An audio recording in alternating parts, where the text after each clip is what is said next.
बच्चे रो रहे हैं बेचारे, बच्चे बेरोजगार हो गए। ललितपुर से सिंगरौली लाइन तक एक बच्चे को रोजगार नहीं दिया, आप लोग सब हरी झंडी दिखलाते रहिए, भगवान करे और शक्ति दे और शोषण करिए, झंडी दिखला देंगे बस, संसद प्रतिनिधि विधायक प्रतिनिधि बन जाएंगे, चूतिया बना देंगे लोगों को। रीवा रेलवे स्टेशन पर आज उस समय हंगामे के हालात बन गए जब किसान नेता सुब्रत ने प्रदेश के उप मुख्यमंत्री राजेंद्र शुक्ला और सांसद जनार्दन मिश्रा रीवा सिंगरौली रेलवे लाइन के लिए किसानों से अधिग्रहित की गई जमीन के मुद्दे पर जमकर फटकार लगाई। ये पूरा घटनाक्रम उस वक्त हुआ जब दोनों नेता रीवा पुणे साप्ताहिक ट्रेन को हरी झंडी दिखाने के लिए पहुंचे थे। किसान नेता ने आगे कहा कि रीवा सिंगरौली रेल परियोजना के लिए जिन किसानों की जमीन वर्षों पहले अधिग्रहित की गई थी, लेकिन उन्हें आज तक उचित मुआवजा और पुनर्वास नहीं मिला। जब उनकी बात अनसुनी की गई तो उन्होंने मौके पर ही नाराजगी जताते हुए रेलवे स्टेशन परिसर में जोरदार विरोध प्रदर्शन किया। किसान सुब्रत ने आगे कहा, हमारे खेत छीन ले गए, वादे किए गए, लेकिन मुआवजा आज तक नहीं मिला, न रोजगार। नेता केवल लोकार्पण में आकर फोटो खिंचवाते हैं, किसान की तकलीफ किसी को नहीं दिखती। किसान नेता का आगे कहना था कि राजनेता आम जनता की नहीं बल्कि व्यापारिक मित्रों के हित में काम कर रहे हैं। सुब्रत ने सीधे तौर पर उप मुख्यमंत्री पर आरोप लगाते हुए कहा कि उनकी प्राथमिकता जनता नहीं बल्कि उनके कारोबारी मित्र हैं। मौके पर मौजूद सैकड़ों लोगों और किसानों ने भी सुब्रत के इस विरोध को समर्थन दिया। स्थिति को संभालने के लिए रेलवे प्रशासन और पुलिस को बीच बचाव करना पड़ा। प्रदर्शन में शामिल एक किसान ने कहा, हम सुब्रत जी के साथ हैं, जो उन्होंने कहा वो हर किसान की आवाज है, अब और चुप नहीं बैठेंगे। स्टेशन का नाम नहीं मिला, आप लोग सब हरी झंडी दिखलाते रहिए, भगवान करे और शक्ति दे और शोषण करिए।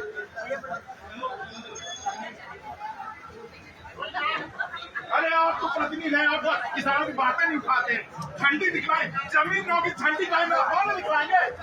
न डीआरएम साहब न महाप्रबंधक रेलवे कोई नहीं, सब सुन रहे हैं, किसानों का सब शोषण कर रहे हैं, झंडी दिखला देंगे बस, संसद प्रतिनिधि विधायक प्रतिनिधि बन जाएंगे, चूतिया बना देंगे लोगों को। बच्चे रो रहे हैं बेचारे, बच्चे बेरोजगार हो गए। ललितपुर से सिंगरौली लाइन तक एक बच्चे को रोजगार नहीं दिया,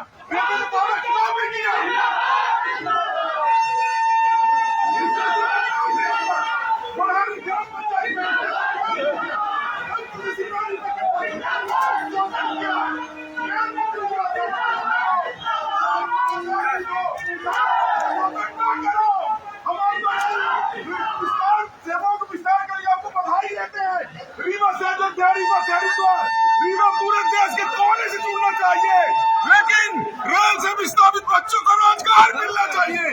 अगर रोजगार नहीं दिया जाएगा तो हम मानेंगे कि हम स्वतंत्र भारत में नहीं है। और बोलिए, हमारे गांव गुड़हर से जो रीवा का रेलवे स्टेशन बना हुआ है हमारे ग्राम पंचायत गुड़हर में है, और आज हम हमारे स्टेशन से रीवा से पूना के लिए ट्रेन का संचालन हुआ है। उसके लिए मैं हम केंद्रीय रेल मंत्री जी, माननीय मुख्यमंत्री जी, माननीय उप मुख्यमंत्री जी, माननीय सांसद जी, सभी बिंदुवासियों को बहुत बहुत बधाई शुभकामनाएं देते हैं। और आज हमने वहाँ पे अपनी बात रखने की कोशिश की कि रीवा से हरिद्वार, रीवा से अयोध्या जाम, रीवा से जम्मू तवी, रीवा से कन्याकुमारी, रीवा से गुवाहाटी, हमारे रीवा क्षेत्र को सभी देश के प्रमुख राज्यों से जोड़ा जाए, क्योंकि किसानों ने बहुत बड़ी कुर्बानी दी है। हमारे किसानों ने भूमि का अधिग्रहण हुआ, बच्चों को रोजगार भी नहीं मिला। आप सोच सकते हैं कि रीवा से सतना लिंक परियोजना के लिए 1984-85 में भूमि का अधिग्रहण हुआ, उनको रोजगार नहीं मिला। फिर दोहरीकरण में किसानों की जमीन गई, उनको रोजगार नहीं दिया गया। और ललितपुर सिंगरौली रेल लाइन, रीवा सीधी सतना सिंगरौली और पन्ना के किसान विस्थापित हुए। लगातार रेलवे की आप वेबसाइट देख सकते हैं, और वेबसाइट में रोजगार देने की कितनी सूचनाएं दर्ज हैं आप देखिए। न्यूज़ एंड अनाउंसमेंट WCR की वेबसाइट में, उसमें 2020, 2021, 2022 में जितनी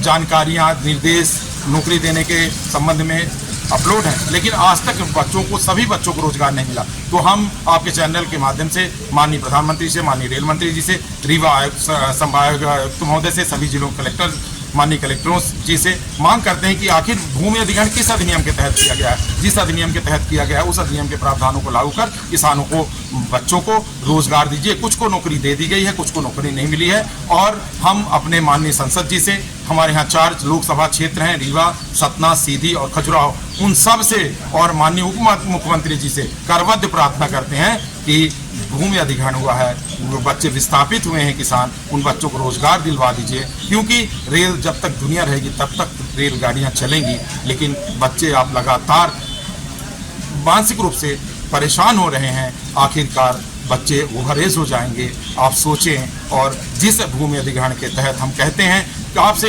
एक विनती है कि आप जिस भूमि अधिग्रहण के तहत किसानों की भूमि का अधिग्रहण किया गया है उसके प्रावधानों को लागू करवा दीजिए। कुल मिलाकर लोकार्पण समारोह के बीच उठी किसानों की आवाज एक बार फिर इस बात को उजागर करती है कि विकास की दौड़ में किसानों की अनदेखी एक बड़ा सवाल बनती जा रही है। अब देखना होगा कि सरकार इस आवाज को गंभीरता से लेती है या इसे भी नजरअंदाज कर दिया जाता है।